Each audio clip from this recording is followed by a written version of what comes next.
உங்களுக்கு அருகிலுள்ள மக்கள் வங்கியினூடாக வெஸ்டர்ன் யூனியன் பணத்தினை அதிகம் பெற்று அதிகம் வெல்லுங்கள்.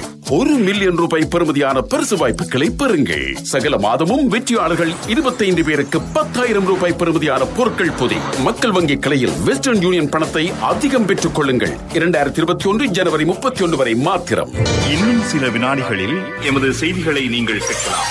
மக்கள் வங்கியினூடாக வெஸ்டர்ன் யூனியன் பணத்தினை அதிகம் பெற்று மில்லியன் ரூபாய் பெறுமதியான பரிசு வாய்ப்புகளை பெறுங்கள். இது இலங்கை ஒலிபரப்பு கூட்டுத்தாபனம்.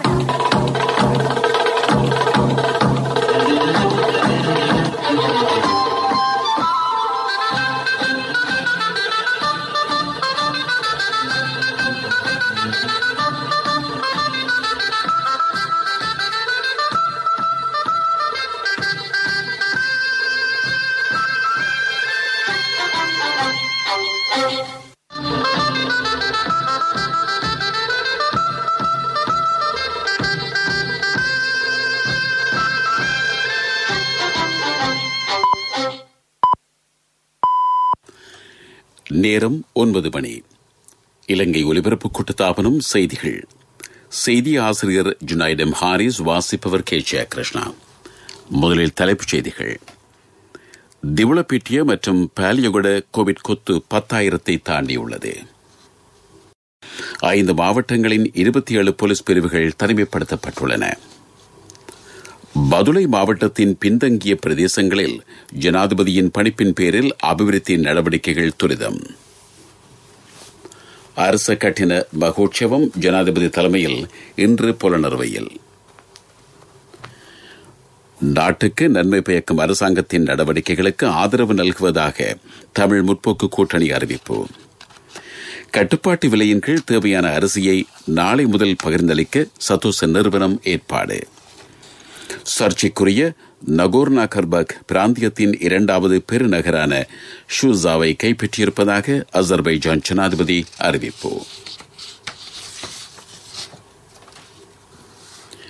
திவுளப்பிட்டிய மற்றும் பாலியகுட கோவிட் கொத்து 10,000 தாண்டியுள்ளது. இந்த பிரதேசங்களில் கோவிட் தொற்றாளர்களின் எண்ணிக்கை 10,220 பதிவாகியுள்ளது என கோவிட்-19 தொற்றை தடுக்கும் தேசிய செயற்பாட்டு மையம் அறிவித்திருக்கிறது. இன்று கோவிட் தொற்றுக்குள்ளான மேலும் 283 பேர் இனம் காணப்பட்டுள்ளனர். இவர்கள் அனைவரும் பாலியகுடு கோவிட் கொத்துக்குரியவர்களாவர். இதுவரை குணமடைந்துள்ள மொத்த தொற்றாளர்களின் எண்ணிக்கை 8,285. 5,383 பேர் தொடர்ந்தும் சிகிச்சை பெற்று வருகிறார்கள். கோவிட் தொற்றுக்குள்ளானவர்களின் மொத்த எண்ணிக்கை 13,985.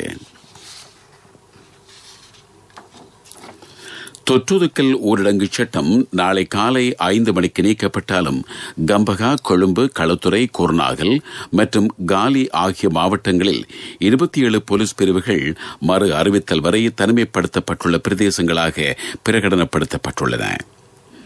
கோவிட்-19 தொற்றை தடுக்கும் தேசிய செயற்பாட்டு மையம் இதனை தெரிவித்துள்ளது.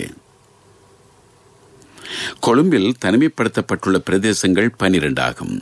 கம்பகா மாவட்டத்தில் 8 போலீஸ் பிரிவுகள் தனிமைப்படுத்தப்பட்டுள்ளன. களுத்துறை மாவட்டத்தில் 3 போலீஸ் பிரிவுகளும், குர்நாகல் மாவட்டத்தில் 2 போலீஸ் பிரிவுகளிலும், கேகாலை மாவட்டத்தில் 2 போலீஸ் பிரிவுகளும் தனிமைப்படுத்தப்பட்டுள்ளதாக அந்த மையம் தெரிவிக்கிறது. இது தவிர கொழும்பில் 5 வீட்டு திட்டங்கள் தனிமைப்படுத்தப்பட்டுள்ளன. கோவிட்-19 தொற்று பரவும் ஆபத்துமிக்க பகுதியாக அந்த வீட்டு திட்டங்கள் அடையாளம் காணப்பட்டிருக்கின்றன. இந்த வீட்டு திட்டங்களில் உள்ள மக்கள் வெளியே நடமாடுவதற்கு தடை விதிக்கப்பட்டுள்ளது. தனிமைப்படுத்தப்பட்டுள்ள பிரதேசங்களில் உள்ள மக்கள் அனைவரும் வீடுகளில் தங்கியிருக்க வேண்டும் என பதில் போலீஸ் மாதிபர் சி.டி. விக்ரமரட்னத் கேட்டுள்ளார். அந்த பிரதேசங்களில் அத்தியாவசிய உணவுப் பொருட்களையும் மருந்து பொருட்களையும் பகிர்ந்தளிக்க அனுமதி வழங்கப்பட்டுள்ளது. அனுமதிக்கப்பட்ட நிறுவனங்களும் நபர்களும் மாத்திரமே அந்த பிரதேசங்களுக்கு செல்ல முடியும். இந்த நடைமுறைகளுக்கு ஆதரவு நல்குமாறு கோவிட்-19 தடுப்பு தேசிய செயற்பாட்டு மையம் தெரிவிக்கிறது. இதேவேளை தொற்றுதுக்கல் ஊரடங்கு சட்டம் நீக்கப்பட்டாலும் சுகாதார வழிகாட்டல்களை கடைபிடிப்பது அவசியம் என சுகாதார சேவைகள் பணிப்பாளர் நாயகம் விசேட வைத்தியர் அசேல குணவர்தன பொதுமக்களை அறிவுறுத்தியிருக்கிறார். நீங்கள் கேட்டுக்கொண்டிருப்பது இலங்கை ஒலிபரப்பு கூட்டுத்தாபனத்தின் செய்திகள். மக்கள் வங்கியினூடாக வெஸ்டர்ன் யூனியன் பணத்தினை அதிகம் பெற்று மில்லியன் ரூபாய் பெறுமதியான பரிசு வாய்ப்புகளை பெறுங்கள்.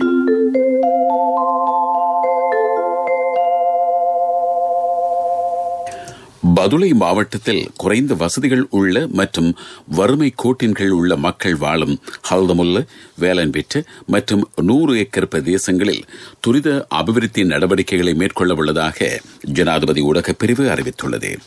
உத்தேச அபிவிருத்தி திட்டத்தில் எதிர்பார்க்கப்பட்டுள்ள இலக்குகளை எதிர்வரும் 2 மாதங்களுக்குள் முழுமையாக நிறைவேற்ற எதிர்பார்க்கப்பட்டுள்ளது. ஜனாதிபதி கோட்டாபய ராஜபக்ஷ கடந்த செப்டம்பர் 25ஆம் தேதி கிராமத்துடன் கலந்துரையாடல் என்ற நிகழ்ச்சி திட்டத்தை ஆரம்பித்து வைத்து ஹல்தமுல்ல குமாரதின்ன கிராமத்திற்கு நேரில் சென்று பார்வையிட்டார். அங்கு மக்களின் பிரச்சனைகளை கேட்டறிந்து கொண்ட ஜனாதிபதி 3 மாதங்களுக்குள் இந்த பிரதேசத்தின் பாதை, மின்சாரம் மற்றும் பாடசாலை தேவைகளை நிறைவேற்றுமாறு அதிகாரிகளுக்கு பணிப்புரை வழங்கினார். இதன்படி 19 அரசு நிறுவனங்கள் ஊடாக 51 செயல் திட்டங்களின் கீழ் அபிவிருத்தி திட்டங்கள் முன்னெடுக்கப்பட்டுள்ளன. பிரதேசத்தின் குடிநீர் தேவையை நிறைவேற்றுவதற்கும் நடவடிக்கை எடுக்கப்பட்டிருக்கிறது. அரச கட்டின மகோற்சவம் ஜனாதிபதி கோட்டாபய ராஜபக்ஷ தலைமையில் இன்று காலை புலனர்வை சோமாவதி புனித ஸ்தலத்தில் இடம்பெற்றது. 2ஆம் பராக்கிரம பாகு மன்னன் காலத்தில் பின்னர் அரச அனுசரணையுடன் இடம்பெறும் முதலாவது கட்டின மகோற்சவம் இதுவாகும். பிரதமர் மஹிந்த ராஜபக்சவின் யோசனைக்கமைய ஏற்பாடு செய்யப்பட்ட இந்த நிகழ்வில் பங்கேற்ற ஜனாதிபதி சோமாவதி ரஜமகா விகாராதிபதி சங்கைக்குரிய பகுமுனே ஸ்ரீ சுமங்கல தேரரை சந்தித்து நல்லாசியும் பெற்றுக் கொண்டார்.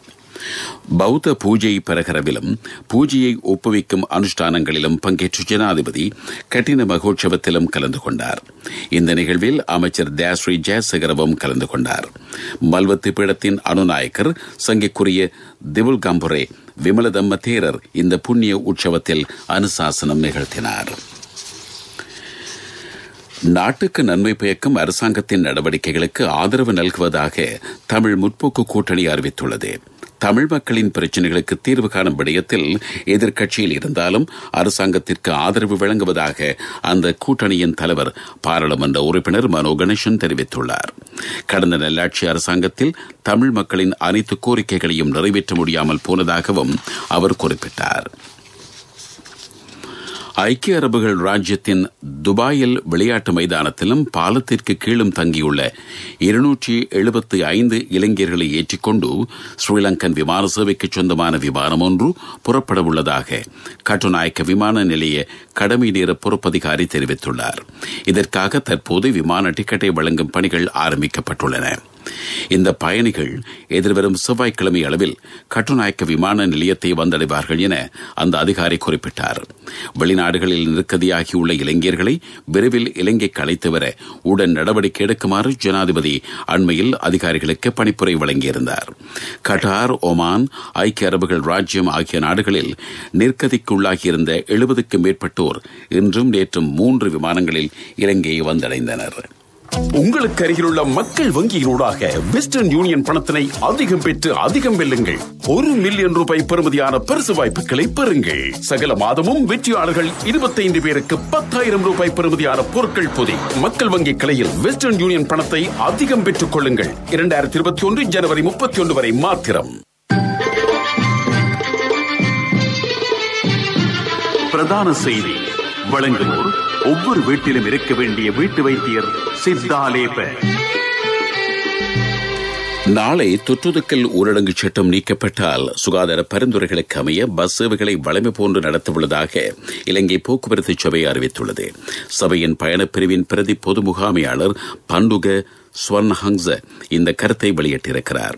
எனினும் பயணிகளின் சுகாதார பாதுகாப்பு தொடர்பில் சிக்கல் காணப்படுவதாக இலங்கை தனியார் பஸ் உரிமையாளர்கள் சங்கத்தின் தலைவர் கெமனு விஜயரட்ன தெரிவித்துள்ளார். இருப்பினும் ஒரு குறிப்பிட்ட முறையின் கீழ் தனியார் பஸ் வண்டிகளை சேவையில் ஈடுபடுத்த திட்டமிட்டுள்ளதாக அவர் சுட்டிக்காட்டினார். இதேவேளை நாளை முதல் அலுவலக ரயில் சேவைகள் மீண்டும் இடம்பெறும் என ரயில்வே கட்டுப்பாட்டு நிலையம் தெரிவிக்கிறது. எனினும் தொற்றுதொக்கல் ஊரடங்கு சட்டம் பிறப்பிக்கப்பட்டுள்ள பகுதிகளில் உள்ள ரயில் நிலையங்களில் ரயில் நிறுத்தப்பட மாட்டாது என அந்த நிலையம் குறிப்பிட்டிருக்கிறது.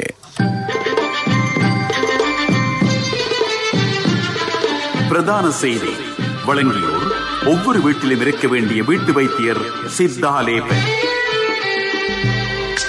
உங்கள் கவனத்திற்கு வீட்டுப்புற சுற்றுச்சூழலை சுத்தமாக வைத்திருப்பதன் அவசியத்தை சுகாதாரத்துறையினர் வலியுறுத்தியுள்ளார்கள். இதன் மூலம் டெங்கு போன்ற நோய்கள் ஏற்படுவதை தடுக்க முடியும் என்றும் அவர்கள் சுட்டிக்காட்டியிருக்கிறார்கள். இதுபற்றி அனைவரும் கவனம் செலுத்த வேண்டும் என்று சுகாதாரத்துறையினர் வலியுறுத்தியுள்ளார்கள். உலகச் செய்திகள். சர்ச்சைக்குரிய நகோர்னோ கர்பக் பிராந்தியத்தின் இரண்டாவது பெருநகரான ஷூஸவை கைப்பற்றியிருப்பதாக அசர்பைஜான் ஜனாதிபதி இல்ஹாம் அலியவ் தெரிவித்திருக்கிறார். எனினும் இந்த நகரத்தை அசர்பைஜான் படையினர் கைப்பற்றவில்லை என்று ஆர்மேனியா தெரிவிக்கிறது.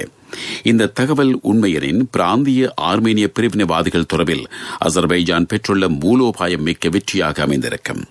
இந்த பகுதியில் தொடர்ந்தும் கடும் மோதல் இடம்பெறுவதாக ஆர்மேனிய அதிகாரிகள் தெரிவிக்கிறார்கள்.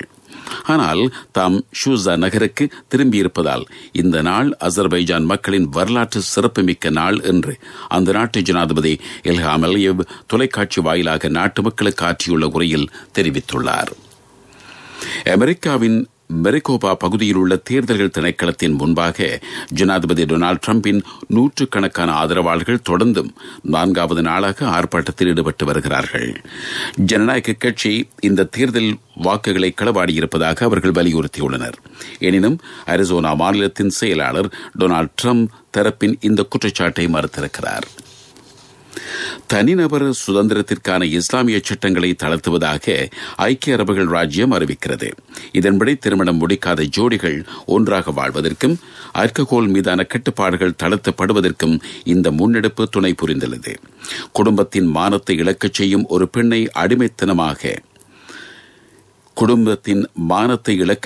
பெண்ணை அடித்தமைக்காக ஆண்களை சட்டத்திலிருந்து விடுபடுவதற்கு வழிவகுக்கும் பழங்குடி வழக்கமான கௌரவ கொலைகளை குற்றமாக்குவதற்கும் ஐக்கிய அரபுகள் ராஜ்யம் நடவடிக்கை எடுத்திருக்கிறது. சட்டத்துறையை விருத்தி செய்யும் முயற்சிகளின் ஓர் அங்கமாக இந்த நடவடிக்கை மேற்கொள்ளப்பட்டுள்ளதாக அந்த நாட்டு அரசாங்கம் தெரிவித்துள்ளது. ஐக்கிய அரபுகள் ராஜ்யத்துக்கும் இஸ்ரேலுக்கும் இடையிலான உறவுகள் இலகுபடுத்தப்பட்டுள்ள நிலையில் இந்த அறிவிப்பு வெளியாகியிருக்கிறது. அபிவிருத்தி செய்திகளுக்கு அனுசரணை. அக்கா, பூ கொஞ்சம் பிச்சுக்கவா? சரி பிச்சுக்கோ. மரம் இங்க இருந்தாலும் பூ யாருக்கும் சொந்தம் இல்ல. எப்பவும் மத்தவங்கள பத்தி நினைக்கிறது நம்ம குணம். நாங்க மஞ்சி சூப்பர் கிரீம் ட்ரக் வாங்குறதும் எங்களுக்காக மட்டும் இல்ல.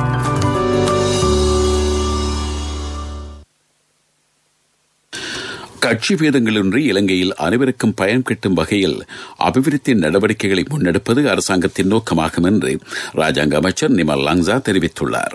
வவுனியா மாவட்டத்தில் கிராமிய பாதை அபிவிருத்தி செயல் திட்டத்தை நேற்று ஆரம்பித்து வைத்ததன் பின்னர் அவர் இதனை குறிப்பிட்டார். 3 கிலோமீட்டர் நீளமான பம்பைமடு கடிகபுரம் பாதையும் 1.7 கிலோமீட்டர் நீளமான பாலமைக்கல் நெலுக்குளம் பாதையும் காப்பற்றிடப்பட்டு அபிவிருத்தி செய்யப்பட உள்ளன.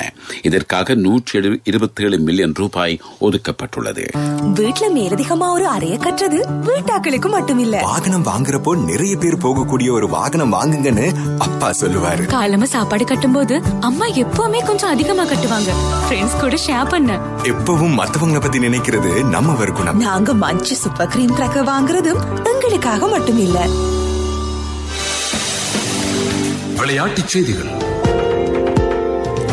இந்த மாதம் நடத்தவுள்ள லங்கா பிரீமியர் லீக் கிரிக்கெட் போட்டித் தொடரின் வானொலி ஒலிபரப்பை இலங்கை ஒலிபரப்பு கூட்டுத்தாபனம் மேற்கொள்ள உள்ளது. 23 போட்டிகளை கொண்டதாக இந்த தொடர் அமைய உள்ளது. எதிர்வரும் 21ஆம் தேதி இந்த போட்டி ஆரம்பமாகும். இறுதிப் போட்டி டிசம்பர் 13ஆம் தேதி இடம்பெறும். 24 மணித்தியாலத்துல யாராலையும் ஒரு வீட்டை கட்ட முடியாது. ஆனா 24 மணித்தியாலத்துல வீட்டு கடன் ஒண்ணு வழங்க NSBயால மட்டும்தான் முடியும். இன்னைக்கே NSBக்கு போங்க. வினைத்திறனான சேவையுடன் தேர்ந்தெடுக்கப்பட்ட கிளைகளின் ஊடாக 24 மணித்தியாலத்தில் கடன் தொகையினை பெற்றுக் கொள்ளுங்கள். NSB கேதொர உங்கள் சொந்த இல்லத்தின் கனவை நனவாக்கிடும். வர்த்தக செய்தி அனுசரணை. தேசிய சேமிப்பு வங்கி உங்கள் பணத்திற்கு பாதுகாப்பான இடம். கோவிட்-19 தொற்று காரணமாக தற்காலிகமாக மூடப்பட்டுள்ள பண்டாரவளை மரக்கறி மொத்தச் சந்தை நாளை மறுதினம் மீண்டும் திறக்கப்படும் என பண்டாரவளை மாநகர முதல்வர் ஜனக நிஷாந்த ரத்நாயக்க தெரிவித்துள்ளார். இந்த சந்தையில் கோவிட் தொற்றாளர்கள் அடையாளம் காணப்பட்டதால் பாதுகாப்பு நடவடிக்கையாக தற்காலிகமாக மூடப்பட்டு தொற்றாளர்களுடன் பழகியவர்கள் பரிசோதனைக்கு முற்படுத்தப்பட்டனர். இவர்கள் எவருக்கும் வைரஸ் தொற்றவில்லை என ஊர்ஜிதப்படுத்தப்பட்டிருப்பதனால் இந்த சந்தையை மீண்டும் திறப்பதற்கு தீர்மானிக்கப்பட்டுள்ளது. வர்த்தக செய்தி அனுசரணை. தேசிய சேமிப்பு வங்கி உங்கள் பணத்திற்கு பாதுகாப்பான இடம். 24 மணித்தியாலத்துல யாராலையும் ஒரு வீட்டை கட்ட முடியாது. ஆனா 24 மணித்தியாலத்துல வீட்டு கடன் ஒண்ணு வழங்க NSBயால மட்டும்தான் முடியும். இன்னைக்கே NSBக்கு போங்க. வினைத்திறனான சேவையுடன் தேர்ந்தெடுக்கப்பட்ட கிளைகளின் ஊடாக 24 மணித்தியாலத்தில் கடன் தொகையினை பெற்றுக் கொள்ளுங்கள். NSB கேதொர உங்கள் சொந்த இல்லத்தின் கனவை நனவாக்கிடும். பொருளாதார செய்திகள் அனுசரணை. இப்போதான் சந்தோஷமா பள்ளிக்கூடம் போறாள். எல்லாம் நீங்கள் சைக்கிள் வாங்கி கொடுத்ததால. LOLC கிரெடிட் கார்டு இருந்ததால நினைச்ச உடனே வாங்கி கொடுக்க கூடியதா இருந்துச்சு. LOLC ஃபைனான்ஸ் கடன் அட்டை உங்களை மேலும் உயர்த்திட. லங்கா சதோச நிறுவனம் நாளை முதல் கட்டுப்பாட்டு விலையில் தேவையான அரிசியை பகிர்ந்தளிக்க உள்ளதாக வர்த்தக அமைச்சர் பந்துல குணவர்தன தெரிவித்துள்ளார். உத்தரவாத விலையின் கீழ் அரிசியை வழங்க நெல் ஆலை உரிமையாளர்கள் இணங்கியிருப்பதாக அமைச்சர் குறிப்பிட்டார். சதோச விற்பனை நிலையங்களில் பொருட்களுக்கு ஏற்பட்டுள்ள தட்டுப்பாட்டை விரைவில் தீர்க்க நடவடிக்கை எடுத்திருப்பதாக வர்த்தக அமைச்சர் குறிப்பிட்டார். ஐயோ என்னப்பா இவங்க போக மாட்டேங்கிறாங்களே. ஏய் அந்த வாகனம் ராஜா அண்ணே. தம்பி என்ன அவசரமா? இல்ல அண்ணே, இப்ப காசுதான் அவசரம். உண்மையாவா? காசு அவசரம்னாலும் தம்பி அவசரப்படாதீங்க. எந்த ஒரு LOLC ஃபைனான்ஸ் கிளையிலும் 3-வீல் புத்தகத்தை வச்சு காசை வாங்கி கொள்ளுங்க. LOLC ஃபைனான்ஸ் வீல் புத்தகத்துக்கு கேஷ், 3-வீல் புத்தகத்துக்கு உடனடியாக கையில் கேஷ். காலநிலை அறிக்கை. வடக்கு கிழக்கு மாகாணங்களில் மழையோ இடியுடன் கூடிய மழையோ பெய்யலாம் என வளிமண்டலவியல் திணைக்களம் அறிவித்துள்ளது. இந்த திணைக்களம் இன்று நண்பகல் விடுத்த நாளைய தினத்திற்கான வானிலை அறிக்கையில் இந்த எதிர்ப்புகூறல் இடம்பெற்றுள்ளது. ஏனைய பாகங்களில் நாளை மாலை அல்லது இரவு நேரத்தில் மழையோ இடியுடன் கூடிய மழையோ பெய்யலாம். மேல் சப்ரகமோ தென் மாகாணங்களிலும் திருகோணமலை மாவட்டத்திலும் சில இடங்களில் 100 மில்லிமீட்டரை தாண்டிய மழை பெய்யலாம். இடைமின்னல் தாக்கங்களின் பாதிப்புகளை தவிர்க்க போதிய முற்பாதுகாப்பு நடவடிக்கைகளை மேற்கொள்ளுமாறு மக்கள் கேட்கப்படுகிறார்கள். மத்திய மேற்கு சப்ரகமுவ ஊவா மாகாணங்களிலும் காலி மாத்தறை மாவட்டங்களிலும் காலை நேரத்தில் பனிமூட்டமான காலநிலை நிலவும் என அறிவிக்கப்படுகிறது. மீண்டும் தலைப்புச் செய்திகள். திவளப்பிட்டிய மற்றும் பாலியகுட கோவிட் கொத்து 10,000 தாண்டியுள்ளது. 5 மாவட்டங்களின் 27 போலீஸ் பிரிவுகள் தனிமைப்படுத்தப்பட்டுள்ளன. பதுளை மாவட்டத்தின் பின்தங்கிய பிரதேசங்களில் ஜனாதிபதியின் பணிப்பின் பேரில் அபிவிருத்தி நடவடிக்கைகள் துரிதம். அரசு கட்டின மகோற்சவம் ஜனாதிபதி தலைமையில் இன்று புலனறுவையில். நாட்டுக்கு நன்மை பயக்கும் அரசாங்கத்தின் நடவடிக்கைகளுக்கு ஆதரவு நல்குவதாக தமிழ் முற்போக்கு கூட்டணி அறிவிப்பு. கட்டுப்பாட்டு விலையின் கீழ் தேவையான அரிசியை நாளை முதல் பகிர்ந்தளிக்க சத்தோச நிறுவனம் ஏற்பாடு. சர்ச்சைக்குரிய நகோர்னா கர்பக் பிராந்தியத்தின் 2வது பெருநகரான ஷூசவை கைப்பற்றியிருப்பதாக அசர்பைஜான் ஜனாதிபதி அறிவிப்பு. இத்துடன் செய்திகள் முடிவடைந்தன.